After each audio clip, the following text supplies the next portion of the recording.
اس کے بعد دیکھیے گا، یعنی توحید ربوبیت میں نے کہا آپ سے اللہ تبارک و تعالی کو اس کے اپنے افعال میں ایک ماننا، اللہ تعالیٰ کو اس کے اپنے افعال میں ایک ماننے کا نام توحید ربوبیت ہے۔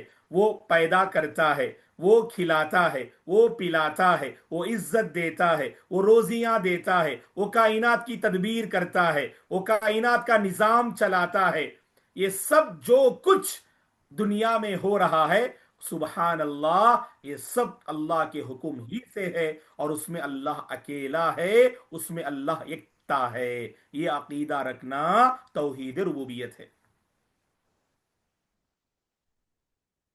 اس کے بعد دیکھیے توحید الوہیت، سوال کیا جا رہا نمبر 8، سوال نمبر 8، ما ہوا توحید الالہ؟ یہ توحید الوہیت کیا ہے؟ اس کا جواب دیا جا رہا ہے کہ اللہ تعالی کو بندگی میں ایک ماننا، یعنی ایک اللہ کی بندگی کرنا، یہ توحید الوہیت ہے۔ بندگی کی ہر قسم کو صرف اللہ کے لیے بجا لانا، یہ توحید الوہیت ہے۔ آپ ایسا کہیے گا کہ ہر بندگی ایک اللہ کے لیے بجا لائی جائے، وہ توحید الوہیت ہے۔ ہر قسم کی بندگی ایک اللہ جو حقیقی رب ہے، جو حقیقی خالق ہے، جو حقیقی معبود ہے، اس کے نام کرنا، یہ توحید الوہیت ہے۔ اللہ کی بندگی میں اللہ کو ایک ماننا، یہ توحید الوہیت ہے۔ اور بندگی کیا ہے؟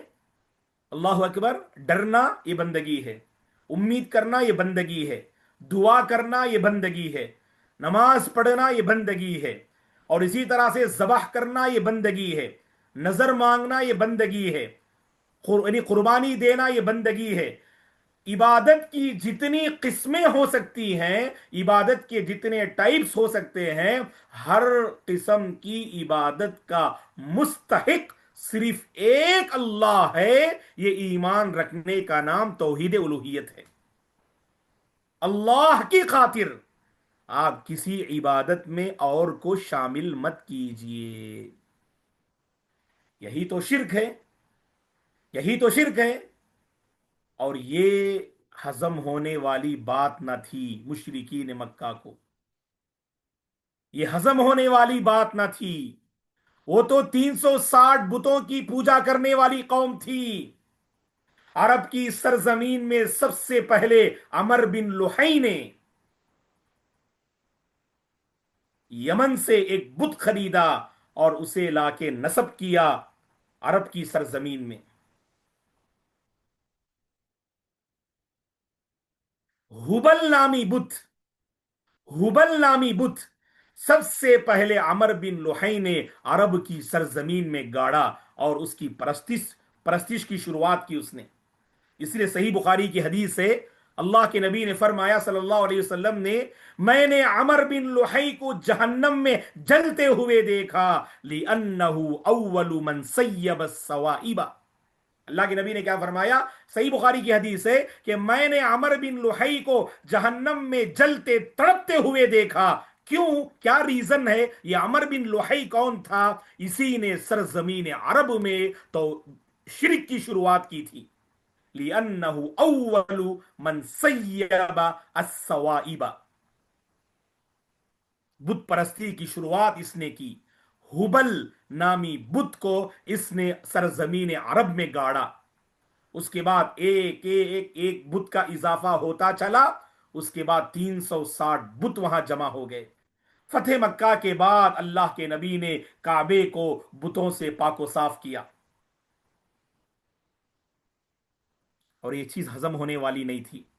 سورہ صاد پڑھیے آپ، سورہ صاد میں ابو جہل اور ابو جہل جیسے کفر کے سرغنوں نے کہا، اجعل الالہۃ الہا واحدا، اجعل الالہۃ الہا واحدا ان ھذا لشیء عجاب۔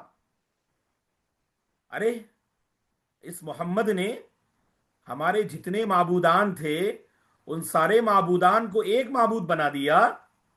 ارے ہمارے پاس تو الگ الگ معبود تھے نا، یہ رزق کا معبود ہے، یہ بارش کا معبود ہے، یہ برکت کا معبود ہے، یہ اولاد دینے کا معبود ہے، یہ سبحان اللہ عزت و ذلت دینے کا معبود ہے۔ ہمارے یہاں پر تو بتوں کی تقسیم تھی، اس محمد نے ان سارے معبودوں کو ایک معبود میں لا کے کھڑا کر دیا اور کہا کہ لا الہ الا اللہ، نہیں ہے معبود برحق اس روئے زمین میں سوائے اللہ کے۔ ان ھذا لشیء عجاب، کہا ابو جہل وغیرہ نے، اللہ نے سورہ صاد میں نقل کیا ہے ان کی بات کو، یہ تو بہت تعجب والی بات ہے، یہ تو عجیب و غریب بات ہے۔ یاد رکھنا معزز طلبہ اور طالبات، سب سے زیادہ کھٹک جو مشرکین مکہ کو تھی وہ دو چیزوں کو لے کر، ایک الوہیت، کیونکہ ان کے دلوں میں بت پرستی رچ بس گئی تھی، ان کے خون میں بت پرستی دوڑ رہی تھی، اسی لیے انہوں نے فوری طور پر توحید کو قبول نہ کیا۔ انا وجدنا آباءنا علی امہ وانا علی آثارہم مہتدون او مختدون، ہم نے اپنے باپ دادا کو اسی طریقے پہ پایا۔ کیا کہا انہوں نے؟ انا وجدنا آباءنا علی امہ، ہم نے اپنے باپ دادا کو اسی بت پرستی سے اسی بت پرستی پہ پایا اور اسی پہ ہم چل پڑیں گے۔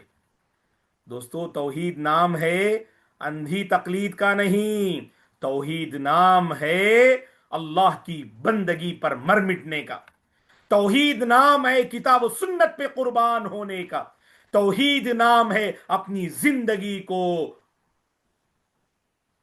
اللہ اور اس کے رسول کے طریقے پر لگانے کا۔ اس کے لیے تیار نہیں ہوئے، یہ پہلی چیز جو کھٹک رہی تھی انہیں، الوہیت۔ اور دوسری بات جو کھٹک رہی تھی، اللہ نے کئی ایک مقام پہ ذکر کیا ہے، وہ بعث بعد الموت، بعث بعد الموت۔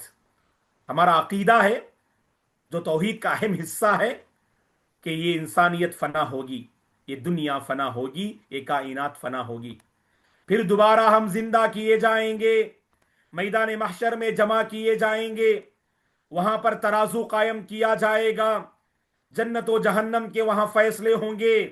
یہ سب ہمارا ایمان ہے، دوبارہ زندہ کیا جانا، اور یہ چیز ہضم ہونے والی نہ تھی۔ اسی لیے قرآن مجید پڑھیے گا آپ، اللہ تعالیٰ نے مشرکین کو مکذبین کہا، اور اللہ کو یہ صفت واللہ ہی پسند نہیں ہے۔ انسان جھٹلائے جھٹلائے جھٹلائے، یہ قوم جھٹلانے والی ہے، نبی کو جھٹلایا، نزول وحی کو جھٹلایا، آسمانی علم کو جھٹلایا، اللہ کو جھٹلایا، معجزات کو جھٹلایا، بعث بعد الموت کو جھٹلایا، قیامت کی نشانیاں جو آپ نے بیان کی انہیں جھٹلایا۔ یہ جھٹلانے والی قوم ہے۔ پورا قرآن پڑھیے گا آپ، اللہ نے جھٹلانے والوں کو بڑی وعید سنائی ہے۔ ان کے مقابل میں ہم ایمان والے جانتے ہیں تصدیق ہماری پہچان ہے، تصدیق ہماری پہچان ہے۔ کافر کی پہچان تکذیب ہے، مومن کی پہچان تصدیق ہے۔ کافر کی پہچان تکذیب ہے، جھٹلانا ہے، اور مومن کی پہچان تصدیق ہے۔ تصدیق کا مطلب اللہ اکبر، سچ ماننا، قبول کرنا۔ جب کوئی بات صحیح سند سے ثابت ہو جائے اس پہ ہم قربان ہوں دوستو، صحیح حدیث ثابت ہو جائے، اپنی پرانی تقلید کو چھوڑ دینا، اندھی تقلید کو چھوڑ دینا، خاندان کے غلط رسم و رواج کو چھوڑ دینا، سنت پہ قربان ہونا، توحید پہ قربان ہونا، دین پہ قربان ہونا، ایمان پہ قربان ہونا، نبی کی سنتوں پر مر مٹنا، یہ ہماری پہچان ہے دوستو۔ اسی سے یہ کائنات چل رہی ہے، یاد رکھنا۔ توحید ہے، توحید زندہ ہے، یہ کائنات باقی ہے۔ اگر توحید کا خاتمہ ہو جائے واللہ کائنات فنا ہو جائے گی، کائنات کا نظام درہم برہم ہو جائے گا۔ اللہ اللہ کہنے والا جب اس روئے زمین سے ختم ہو جائے، اللہ تعالیٰ کائنات کو مٹا کے رکھ دیں گے۔ یہ توحید الوہیت جو اللہ نے مجھے اور آپ کو دی ہے، یہ بہت بڑی نعمت ہے دوستو، بہت بڑی نعمت ہے توحید الوہیت، ایک اللہ کی بندگی۔ ہم ڈرتے ہیں تو اسی سے، عبادت کے نام پہ ڈرنا اللہ ہی کے لیے، امید لگانا اللہ ہی سے، بھروسہ کرنا اللہ ہی پر، مانگنا اللہ ہی سے، نظر مانگنا اللہ ہی کے نام پر، قربانی دینا اللہ ہی کے نام پہ۔ اسی لیے اللہ تعالیٰ نے کہا ایاک نعبد و ایاک نستعین، یہ توحید الوہیت ہے۔ ایاک نعبد و ایاک نستعین، یہ توحید الوہیت ہے۔ اس کے بعد ایک اور دلیل دے رہے ہیں، وَإِلَٰهُكُمْ إِلَٰهٌ وَاحِدٌ لَا إِلَٰهَ إِلَّا هُوَ الرَّحْمَٰنُ الرَّحِيمُ۔ وَإِلَٰهُكُمْ إِلَٰهٌ وَاحِدٌ، تمہارا معبود ایک ہی معبود ہے۔ لا الہ الا ہو، نہیں ہے کوئی معبود برحق سوائے اس کے، الرحمن وہ بڑا مہربان ہے، الرحیم وہ اہل ایمان پہ بڑا رحم کرتا ہے۔ اسی لیے سب سے پہلے اس کلمے کی طرف دعوت دینا، لا الہ الا اللہ پر۔ وہ حدیث معاذ ہے جو یہاں پر موجود ہے، صحیح بخاری مسلم کی حدیث ہے۔ اللہ کے نبی صلی اللہ علیہ وسلم معاذ رضی اللہ عنہ کو یمن بھیج رہے تھے، تو اس موقع پر آپ نے انہیں نصیحت فرمائی۔ اللہ کے نبی نے حضرت معاذ سے فرمایا، اے معاذ یمن جا رہے ہو، یمن کے لوگ اہل کتاب ہیں، آسمانی کتاب کا علم رکھتے ہیں، یہود و نصارہ وہاں موجود ہیں، لہذا فَلْيَكُنْ أَوَّلَ مَا تَدْعُوهُمْ إِلَيْهِ شَهَادَةُ أَن لَا إِلَٰهَ إِلَّا اللَّهُ، سب سے پہلے انہیں کلمہ توحید کی طرف دعوت دینا، توحید الوہیت کی طرف دعوت دینا۔ تو یہ حدیث بھی ہمارے لیے دلیل ہے۔ حضرت معاذ رضی اللہ عنہ کو اللہ کے نبی نے بھیجا تو اسی پیغام کے ساتھ بھیجا سرزمین یمن کہ وہ توحید الوہیت کو لے کر سب سے پہلے پرچار کریں، سب سے پہلے تبلیغ کریں۔ انشاءاللہ اس کے بعد جو 9واں سوال ہے وہ انشاءاللہ اگلی کلاس میں ہم لیں گے، جو اہم بحث ہے اسماء و صفات کی بحث۔ اسماء و صفات میں اللہ کو ایک ماننا، اس کا مطلب کیا ہے، یہ سوال اور جواب انشاءاللہ بعد میں ہم لیں گے۔ تو یہاں پر کوئی سوال آیا ہے شیخ؟ ایک منٹ، کیا کہنا جی جی السلام علیکم، ایک سوال ہے، عصر نماز کے بعد مسجد میں قرآن کلاس رہتا ہے تو کیا تحیت المسجد پڑھ کر بیٹھنا ہے؟ تو یہاں دیکھیے گا جو سوال کیا گیا کہ تحیت المسجد کے حوالے سے راجح قول کے مطابق اگر آپ غروب آفتاب سے پہلے بھی، اگر آپ مسجد مغرب میں اذان سے 5 منٹ پہلے بھی جاتے ہیں، شیخ بن باز رحمہ اللہ، شیخ بن عثیمین رحمہ اللہ، کئی علماء کا جو ہے فتویٰ ہے کہ آپ تحیت المسجد پڑھ کے بیٹھیں۔ آپ عصر کے بعد نماز پڑھنا جو منع ہے وہ عام نمازیں ہیں، عام جو ہے نمازیں عصر کے بعد نہ پڑھیے گا۔ جو سبب والی نماز ہے، جو ریزن والی نماز ہے وہ پڑھ سکتے ہیں۔ فار ایگزامپل عصر کے بعد آپ قضا کی نماز پڑھ سکتے ہیں، عصر کے بعد جنازے کی نماز پڑھ سکتے ہیں، عصر کے بعد آپ جو ہے یعنی سورج گرہن وغیرہ کی نماز پڑھ سکتے ہیں، عصر کے بعد آپ تحیت المسجد پڑھ سکتے ہیں انشاءاللہ۔ تو قاعدہ اور رول کیا ہے، جو سبب والی نماز ہے وہ عصر کے بعد پڑھ سکتے ہیں، عام نفل نمازیں یوں ہی کھڑے ہو گئے آپ نماز پڑھنے کے لیے، اس سے منع کیا گیا ہے۔ تو لہٰذا آپ عصر کے بعد مسجد جاتے ہیں تو تحیت المسجد پڑھ کے بیٹھ سکتے ہیں انشاءاللہ، اور بیٹھنا مسنون ہے۔ اس کے بعد عصر کے بعد کوئی نماز پڑھ سکتے ہیں، میں نے ابھی اس کی وضاحت کر دی الحمدللہ کہ یعنی عصر کے بعد سبب ریزن والی نماز پڑھ سکتے ہیں، بس یوں ہی آپ کھڑے ہو گئے نماز پڑھنے کے لیے، اس سے بچنا چاہیے، کیونکہ فجر کی نماز کے بعد، عصر کی نماز کے بعد کوئی نماز نہیں ہے۔ فجر کی نماز کے بعد بھی اگر آپ کبھی کسی وجہ سے سنت چھوڑ دی آپ، تو مسند احمد کی حدیث ہے کہ فجر کے فوری بعد آپ سنت پڑھ سکتے ہیں، لیکن ہمیشہ معمول نہ بنائیں جب آپ مسجد میں داخل ہوں، اگر جماعت قائم ہو جائے تو پہلی فرصت میں آپ جماعت میں شامل ہو جائیے گا، آپ سنت پڑھ کے جماعت میں شامل مت ہو جائیے، کیونکہ اللہ کے نبی نے فرمایا ہے صلی اللہ علیہ وسلم نے، اذا اقیمت الصلاۃ فلا صلاۃ الا المکتوبہ، جب نماز کے لیے اقامت کہی جائے تو فرض نماز کے علاوہ کوئی اور نماز وہاں نہیں پڑھنی چاہیے۔ ہماری مساجد میں یہ غفلت ہوتی ہے کہ مسجد میں فجر کی نماز چل رہی ہوتی ہے، لوگ سنت پڑھ کے اس کے بعد داخل ہوتے ہیں، یہ بالکل غلط ہے۔ حدیث میں اس کی اجازت نہیں ہے۔ آپ مسجد میں داخل ہوں، آپ امام کے ساتھ شامل ہو جائیں، اور پھر اگر آپ پڑھنا چاہیں فجر کے بعد بس وہ سنت پڑھ سکتے ہیں، اور اسے بھی معمول نہ بنا لیں، بلکہ افضل یہی ہے اور بہتر اور صحیح طریقہ یہی ہے آپ فجر سے پہلے ہی فجر کی سنت سے فارغ ہو جائیں، فجر کی نماز سے پہلے ہی۔ سوال واضح ہے؟ جواب؟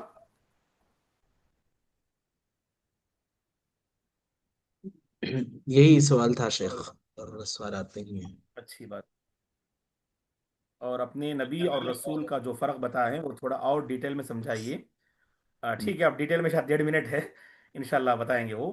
اور کوئی پوچھ رہے تھے مولانا مجھے گروپ میں ایڈ ایڈ کر لیے شیخ ان کو؟ دیکھ لیتا ہوں شیخ، انشاءاللہ میں ان کو چیک کر لیتا ہوں۔ ہاں انشاءاللہ، تو بنت لیاقت نے جو سوال کیا ہے انشاءاللہ ہمارے شیخ عثمان حفظہ اللہ، انشاءاللہ آپ انشاءاللہ اس کو ہینڈل کر لیں گے، اللہ جزاک جی خیر۔ انشاءاللہ شیخ، جزاکم اللہ خیر۔ ٹھیک ہے، بارک اللہ فیکم۔ ویسے بھی شاید 1 منٹ باقی ہے۔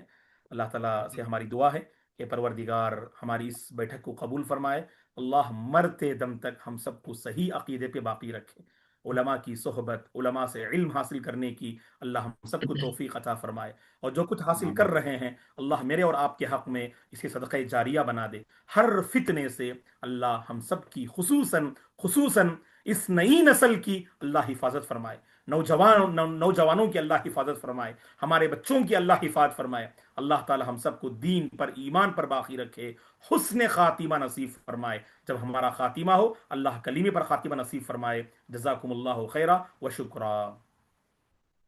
جزاکم اللہ خیرا شیخ، اپنی بہت ساری مصروفیات کے ساتھ ہمارے لیے وقت نکالنے کے لیے۔ نہیں الحمدللہ، یہ ہمارے لیے آ، شرف کی بات ہے شیخ، اللہ بارک فیکم انشاءاللہ۔ جزاکم اللہ جزاک خیرا، اللہ خیر۔ بارک اللہ سبحانک فیکم۔ اللہم و بحمدک، اشہد ان لا الہ الا انت، استغفرک و اتوب الیک۔ السلام علیکم ورحمۃ اللہ وبرکاتہ۔ وعلیکم السلام ورحمۃ اللہ۔